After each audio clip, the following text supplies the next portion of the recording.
ओम नमः शिवाय, जय श्री महाकाल। देखिए, गुरुजी ने अपनी कथा में कहा है कि अगर आपको कभी ऐसा लगता है कि आपका जो समय है वो बहुत ही गड़बड़ चल रहा है, आपके घर में माता लक्ष्मी का वास नहीं है, जीवन में दुख है, परेशानियां हैं, बीमारियां हैं या कष्ट है, मतलब कि कैसी भी समस्या या कामना है ना, तो फिर उसके लिए आपको इस प्रकार से 5 पीपल के पत्ते लेने हैं, एक जल का लोटा लेना है और शिव मंदिर में जाकर कर लेना है विशेष उपाय। इसके बाद भगवान भोलेनाथ आपकी सारी समस्या कामना पूर्ण करेंगे। और गुरुजी ने कहा है कि माता बहनें इस उपाय को अपने बच्चों के लिए, अपने पति के लिए भी कर सकती है।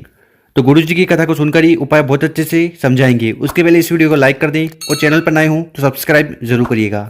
तो इस वाले उपाय में जो सबसे पहले सामग्री हमें चाहिए वो है पीपल के पत्ते। कितने पत्ते?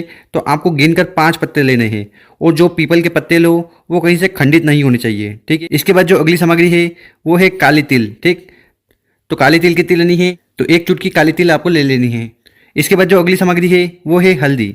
और हल्दी कौन सी लेनी है? तो आपको ये पीसी वाली हल्दी नहीं चाहिए। तो इस वाले उपाय में आपको इस प्रकार से खड़ी हल्दी लेनी है, ठीक। मात्र 1 खड़ी हल्दी का टुकड़ा ले लेना। और इसके बाद आपको लेना है एक तांबे का लोटा और उस तांबे के लोटे में आपको अपने घर से जल भर लेना है, ठीक है। और इसके बाद क्या करना कि हमने आपको जो आगे काली तिल बताई थी, हल्दी का टुकड़ा बताया था और 5 पीपल के पत्ते बताए थे, तो इन सभी सामग्री को आपको अपने घर से ही इस जल के पात्र में डाल देना।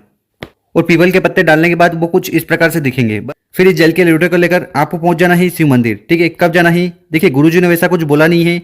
इस उपाय को आप सुबह भी कर सकते हो और अगर आपको समय मिले तो शाम को भी कर सकते हो। देखिए, बहुत सारी माता बहनें, भाई बंधु को सुबह समय नहीं मिलता और बहुत सारे लोगों को शाम को समय नहीं मिलता, तो आप अपनी इच्छा अनुसार इस उपाय को कर लीजिएगा। और गुरुजी जानकारी देते हैं कि जब भी शिव मंदिर जाएं तो आपको दक्षिण दिशा में बैठ जाना है और आपका जो चेहरा होगा वो उत्तर दिशा की तरफ होना चाहिए।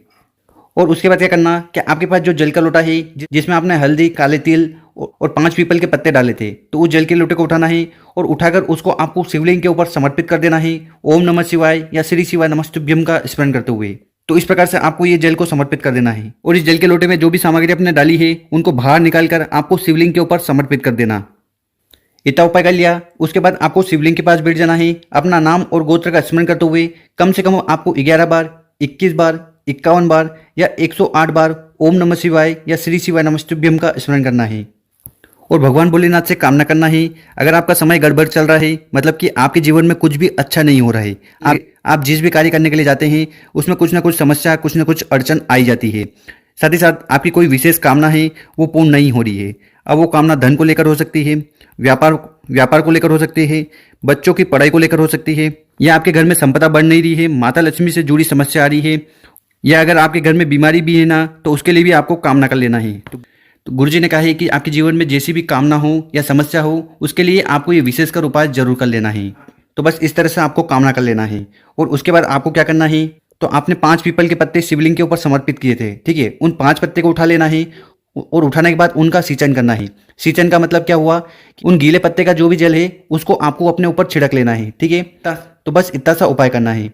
देखिए, बहुत सारे लोग कंफ्यूज हो रहे थे कि सिंचन का मतलब क्या होता है। तो सिंचन का मतलब ये होता है कि उस जल को लेकर अपने ऊपर छिड़क लेना, बस।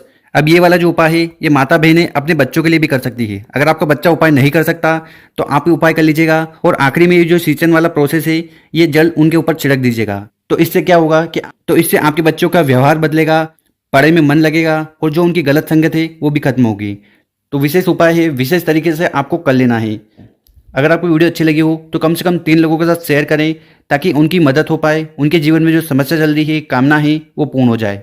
ओम नमः शिवाय।